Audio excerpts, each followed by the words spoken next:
Tervist, mina olen leitnant Mäeots ja täna oleme kogunenud siia miinijahtija Sakala ette, et viia läbi siin väikene tuur.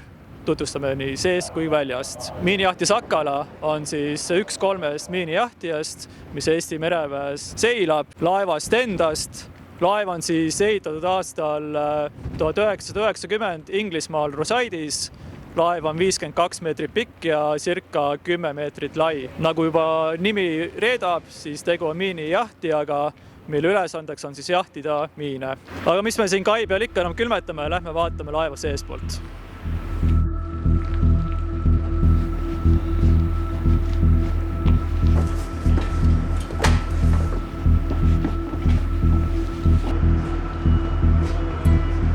Jõudes laeva, tervitab meid laeva siis nimesilt, mis siis ka näitab, oleme jõudnud siis Sakala pardale. Üldiselt laeva välistekil on meil ligipääs laeva angaarile, kus me hoiame siis laeva miinitõrjevarustust. Ja siit edasi jõudes jõuame siis laeva siis ahtritekile, kus me üldiselt koostame siis meeskondlikke rivistusi, kui ka siis on näha siin erinevad tehnikad. Näiteks minu vasakul käel on kraana, millega siis opereerivad meie siis kogenud meeskonnaliikmed ning ka ajateenijad, kui nad on väljaõppe saanud. Samuti ahtriteki ringi vaadates on näha siin erinevaid reltse, mis on mõeldud täpselt miini jahtimise jaoks. Mööda reltsi hakkab liikuma siis Seafoxi kandev rakis ja selle pealt siis kraanaga veisatakse Seafox üle parda. Siit kohast liigume üles paaditekile.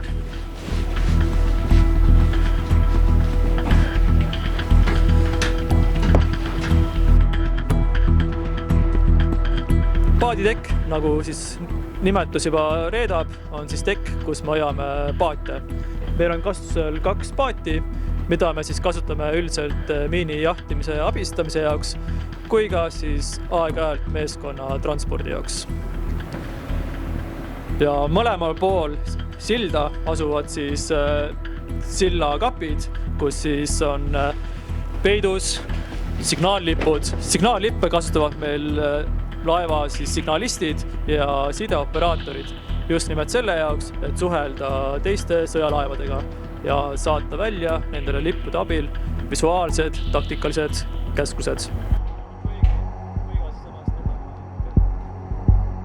Miinijahtija oma olevuselt ei ole mõeldud siis ründelaevaks, ehk meil ei ole väga suure kaliibriga relvastust. Küll aga meil on siis enesekaitse jaoks olemas siis kerge kaliibriga relvad, ehk siis näiteks siinkohal on näidatud meil Negev ja Negevid asuvad siis meil mõlemas pardas sillatiivade peal ja ka ahtris. Ja neid siis mehitatakse vastavalt sellele, kui siis vahiohvitser sillast käsib. Päriselt kasutame neid relvasi ka regulaarselt laskeharjutustelt, kus siis kogu laeva meeskond saavad lasta nii sellest relvast kui ka siis kõikidest teistest laeva pardal olevatest relvadest, et hoida üleval oma siis laskeoskuseid. Minu siis vasakul käel asub siis laeva kell. Kell on üks oluline sümboolne vahend laevas ja kuigi me seda igapäevaselt ei kasuta, siis siiski erinevatel tseremoniaalüritustel seda kella kasutatakse. Ja ka minu paremal käel asub siis Viljandi vapp. Miks nimelt Viljandi? Sest et igal siis mereväe laeval on oma enda sõpruslinn ja Sakala jaoks on see siis Viljandi. Oleme siis nüüd jõudnud laevavööri, kus on meie laeva kõige siis tugevam pardarelv, ehk siis Su-23 õhutõrjekahur. Kahurit opereerib meil kahurimeeskond, kes siis laskeharjutustel harjutavad õhusihtmärkidele siis pihta laskmist, kui ka siis ka veepealseid sihtmärke. Üheks oluliseks selle laeva siis operatsiooniliseks ruumiks on ka angaar, kuhu me peagi siseneme.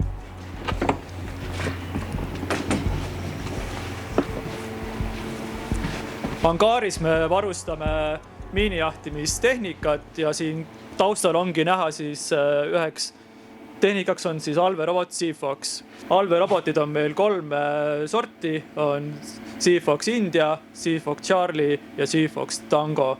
Hetkel ongi näha stendil Seafox Indiat, millega siis kontrollime sonari pildi pealt saadud kontakte. Selle jaoks on robotil olemas ees kaamera, mis siis valgustab sügaval veepõhjas ümbruskonda ja on ka olemas kaamera, mis siis saadab otse pildi laeva siis op-ruumi, kus toimub miinijahtimisprotseduurid.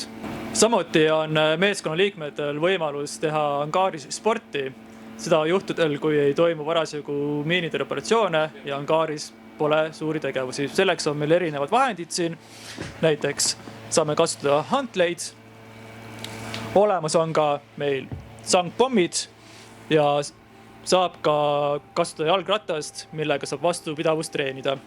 Sellega on angaarist ühel pool, lähme liigume laeva siseruumidesse ja vaatame, mis on seal elamistingimused.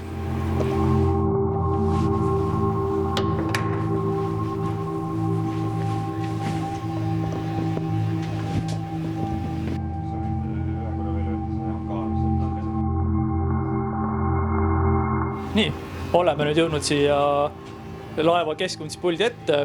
Siin on niisugune ala, kus on siis palju avariitõrjevarustust ja siin on ka üldiselt ka kõige suurem meeskonna siis sisene liiklus. Aga mis toimub siis keskjuhtimispuldis? Keskjuhtimispult on siis laeva süda. Siit me siis kontrollime kogu laeva siis tehnilisi pooli. On peamasinad, üldised pumbad, kui ka näiteks ka avariitõrjesüsteemid. Samuti minu vasakul käel on näha palju siis elektriga seonduvaid kilpe, kus on siis kaitsmed, generaatorite kilbid ja sünkroniseerimispaneel. Tegu on siis ruumiga, mis on siis sisuliselt 24/7 mehitatud. Siin teenivad motoristid kui ka siis vahimehaanik. Üldiselt, kui merel oleme, siis on siin ruumis circa 3 inimest, on siis vahimehaaniku koht, motoristi koht ja on elektriku koht. Sellega siis lühidalt puldis kõik, järgmisena liigume edasi masinaruumi, mida me siis juhime läbi keskjuhtimispuldi. Laeva siis sissekäigu juures ahtris on siis liigub luuk alla, kus asub meie masinaruum. Siin liikudes tasub olla ettevaatlik, sest tegu on väga järsu trepiga.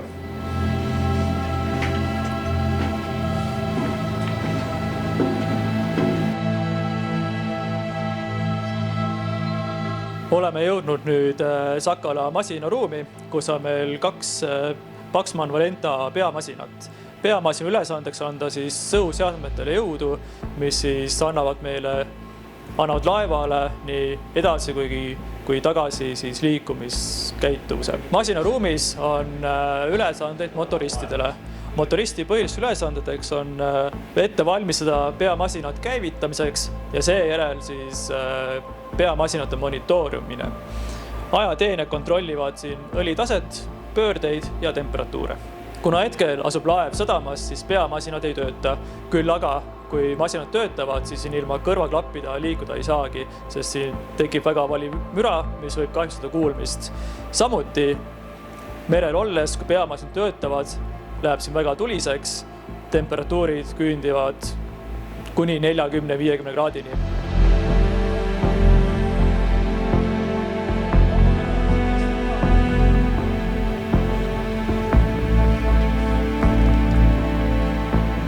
Olemegi jõudnud nüüd ohvitseride messi, mis on siis ohvitseride puhkeruumiks. Siin, nagu näha, saame juua kohvi, puhata ning ka hommikul, lõunal ja õhtul einestada koos laua taga. Laua taga on siis meil istekohad ja istekohad on meil siis nimelised.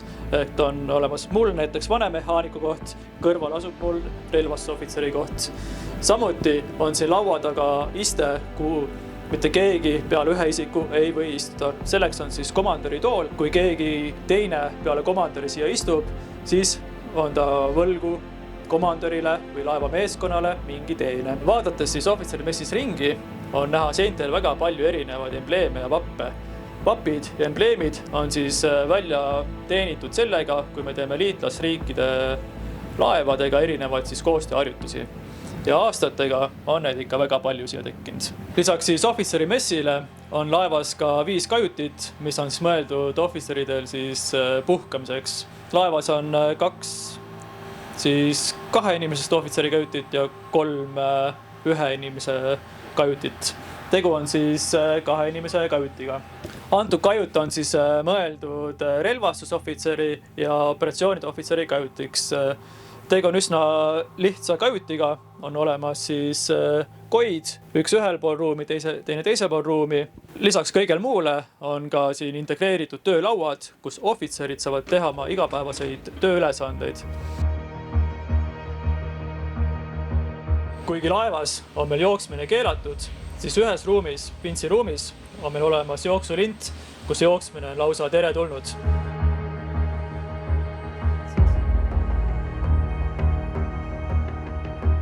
Ja nüüd liigume oma pilguga teisele tekile, kus toimub madruste ja allohvitseride elu.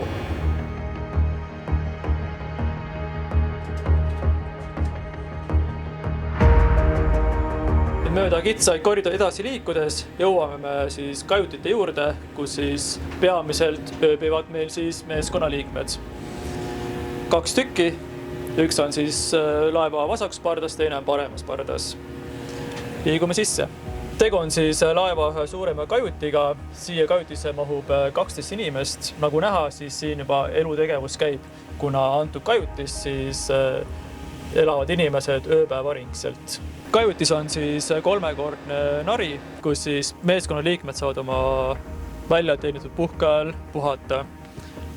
Lisaks koile endale on ka koid varustatud kardinatega, kus siis meeskonnaliige saab isoleerida ennast täielikult ümbritsevast maailmast. Siin saavad siis madrused puhata ja mina olen küll lühemat kasvu, aga mahuvad ka pikemad mehed siia. Niimoodi välisele vaatajale võib tunduda see koi päris kitsas ja ebamugav, aga tegelikult võin öelda, et siin on päris mugav. Eriti siis, kui on sellised tormised perioodid ja tegelikult jääb see magama nagu hällis. Ja ruumi on ka tegelikult oma jagu. Tundub, et on kitsas, aga tegelikult pole hullu midagi. Et ka mina alustasin kunagi oma teekonda just sellest samast kajutist. Üheks kriitiliseks ruumiks laevas on ka siis antud ruum. Tegu on siis WC ja pesuruumiga ja neid on laevas 3 tükki. Lähme vaatame, mis see ennast peidab. WC ja pesuruumis on meil siis 2 WC-boksi, kus siis töötab nagu lennukis ehk siis vaakumsüsteemil.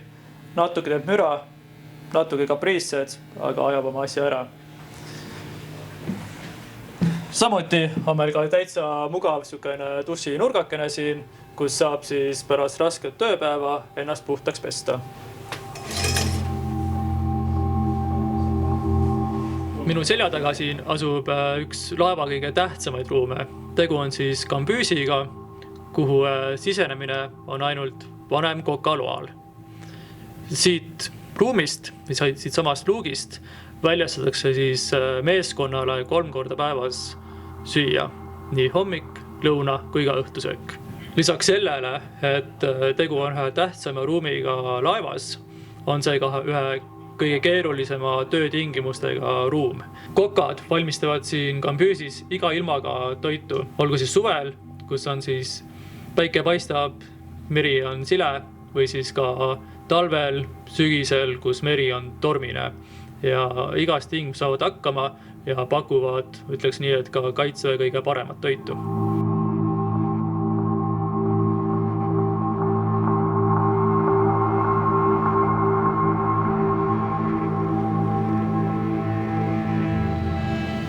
Kui varasemalt sai teile tutvustatud ohvitseride messi, kus nägite ainult 7 istekohta, siis selles ruumis on neid istekohti oluliselt rohkem, sest siin meeskonnamessis siis puhkavad ja einestavad meeskonnamessi liikmed, kõik madrused ja allohvitserid.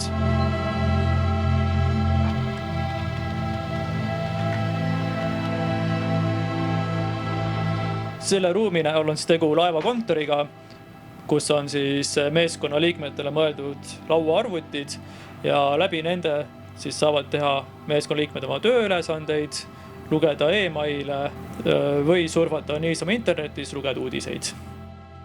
Kuna kaitseväelase vorm peab alati olema korrektne ja puhas, siis selleks on meil laevas ka oma pesumasina ruum, kus on olemas nii pesumasin kui ka kuivati, kus siis meeskonna liikmed saavad vastavalt vajadusele pesta oma riideid.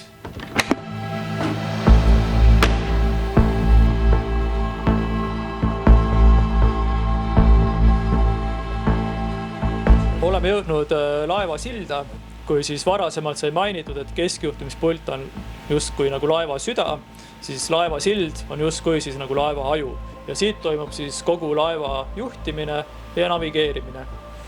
Minu selja tagu asub siin roolikonsool, kus siis töötavad alates siis ajateenijatest, madrused ja ka siis tegevväelased, allohvitserid, kes saavad siis vahiohvitserilt käskluse, kuidas siis laeva roolida. Ehk siis laeval on rool, millega siis hoiavad kurssi jälgivad siit tabloo pealt ning samuti siis siin vasakul pool on siis kangid, millega saab siis suunata laeva liikumist kas edaspidi või tagurpidi. Samuti pöörates pilgu siis sinna suunas näeme vahiohvitseri tööriista, põhilist tööriista. Ehk siis on elektrooniline kaart, millega ta siis hoiab pidevalt siis ülevaadet meie asukohast ning samuti ka siis on tal siin radar, millega ta hoiab siis kaugemalt pilku peal ümber toimuvast. Silla siis vahi koosseisus ongi siis vahiohvitser, kes istub selles toolis, siis on roolimees, kes istub selles toolis ja 2 vaatlejad, kelle positsiooniks on siis olla sillatiivadel.